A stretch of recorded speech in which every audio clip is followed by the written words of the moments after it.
Hello everyone. Today I'm going to show you how to create what you're seeing in front of you, and then we'll do it with a not so great photo. And this is actually a photo of a photo. And pause this real quick and take just write down what you might need here. And this is everything with the exception of maybe a brush, and we'll touch on that here in a minute. And the first steps are going to be what we do in V-Carve. And what I didn't show you here real quick, but file, import, bitmap, find your image. There's our image. I've already got it down there, but I'll just quickly show you what you're going to have to do with that. First thing we'll have to do is rotate this image. Rotate it 180 degrees. Okay, stretch it out, drag it, do what we might need to do. We'll have to crop it, and as you can see in the photo behind here in a second, that I cropped it just above my aunt's hairline. Okay. Then you'll need to turn this into a grayscale picture. Okay, and then we give ourselves a little rectangular border. It helps with the cropped image that you'll see here in a second. So here's the one that, yeah, so with that little bordering that I did, it helps with the cropped image. One thing I always like to do is create a material border. It just kind of gives me reference. It's something that helps me to just make sure that my workpiece is the right size.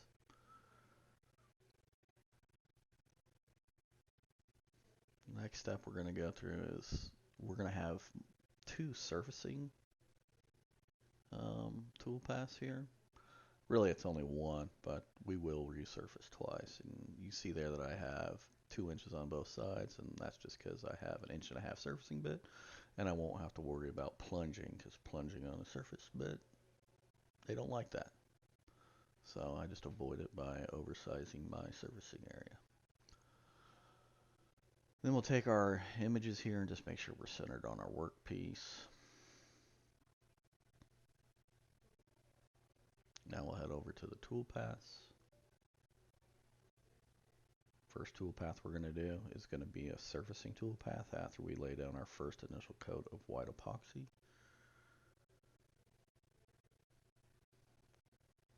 We're not going to go too deep, but here are my settings. So pause the video, take those if you want to.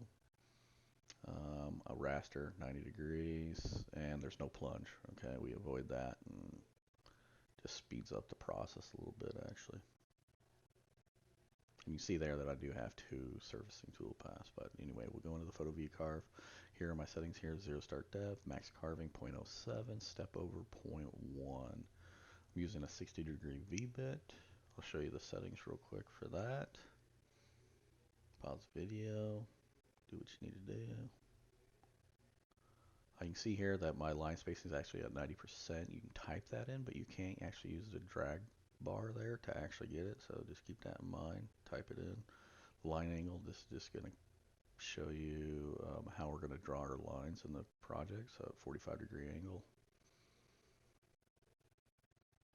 And I'm just going to close out here and not calculate, simply because I changed from 100 to 90. Just keep that in mind.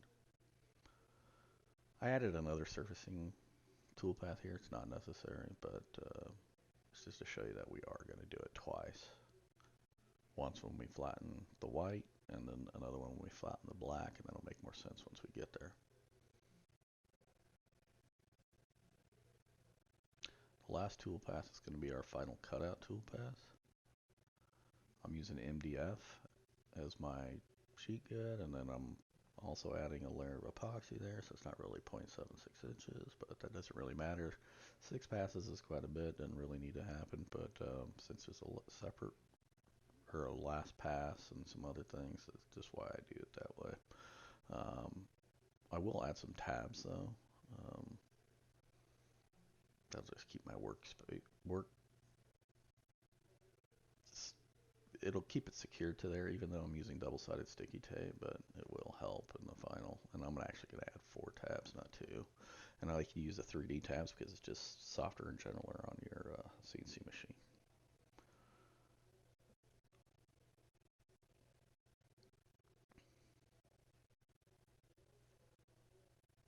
And we'll save our tool paths. I'll save them as individual files or multiple files, however you want to word it. But that's what I'm going to do there. And then the next piece, I'm just going to show you quickly what it's going to look like. Just to preview our tool path a little bit. Trick I like to do, and it really, so when you first do this, this is pretty accurate to what it's going to look like before I color it, but, and you'll see later on that that's pretty true. And then color the tool path with black, that really gives you a great idea of how it's going to turn out. Although I think it turns out better in real life. Pause the video, write all this stuff down if you need to. But we'll go over it as the video proceeds. So we've already laid down our layer of epoxy. This is me flattening it, and now I suggest not taking off as much as I did. Maybe just, I mean, you just really need to graze the top, although it's nicer on my CNC bit to take a little bit more. So actually I would just lay a nice thick coat of epoxy. So somewhere in between at least 1/8 of an inch and a little less than 1/4 of an inch to get something really thick and nice, and then let it cure for a day, and then come back with your CNC machine or however it is that you're going to flatten this all out. And you'll see here my vacuum system does not really like epoxy because it curdles up and balls up at the actual vacuum and stops sucking it in, like you can see right there, and it creates a ton of chips. So that's why that is.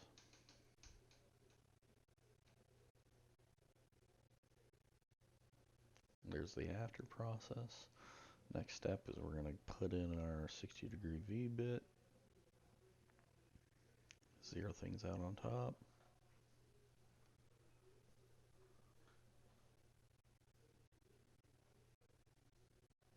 And then we're going to start putting our lines in. And you can see here how it's going at a 45-degree angle.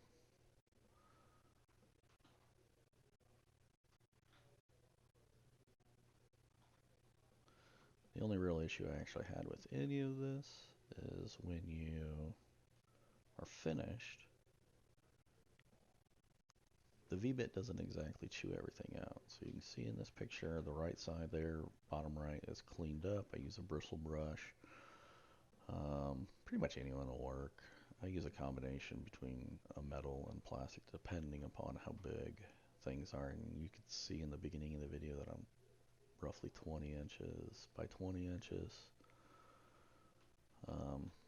So like I see here, the plastic and the metal one, it doesn't really matter, whichever is going to work better for you. And you'll see here, I'll just show you a little example of how easy it actually is to clean this up.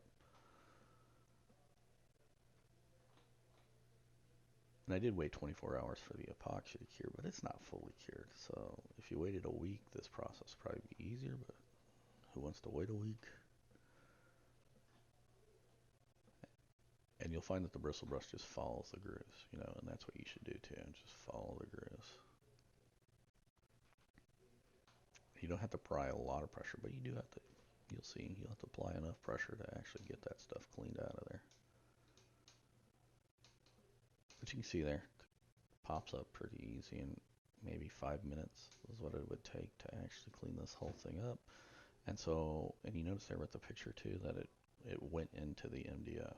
So you need to be conscious of that. That's why you should probably go a little bit thicker unless you have really dark, dense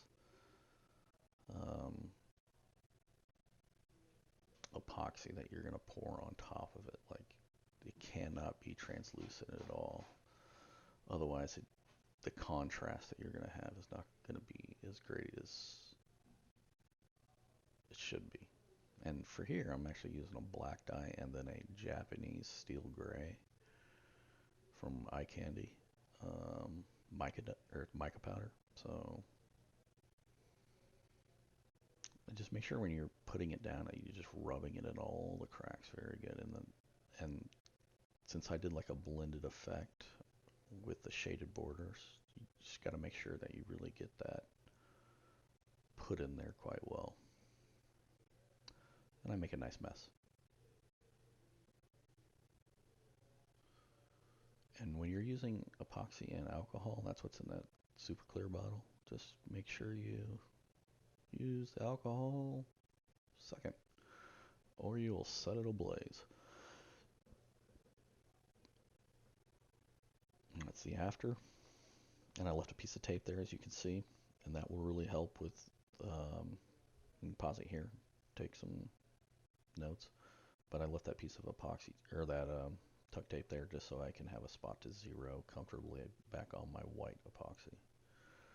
And you can see here I've made a few passes. This is very important. I might actually have taken too much off right here, but it turned out okay. So just walk it down, and I walk it through. I use Mach 4, so just slowly walk it down, a couple thou at a time.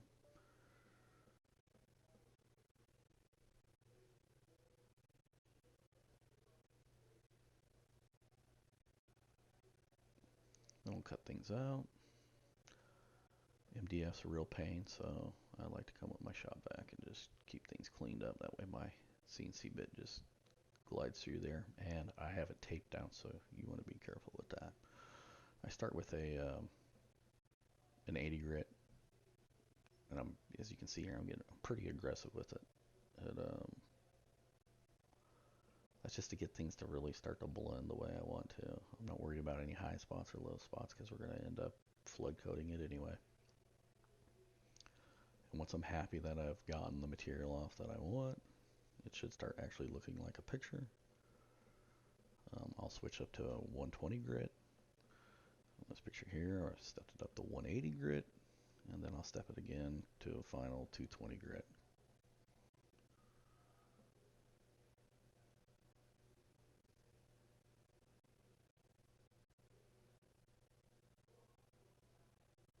Just make sure you make, an up and down, left and right type cross pattern.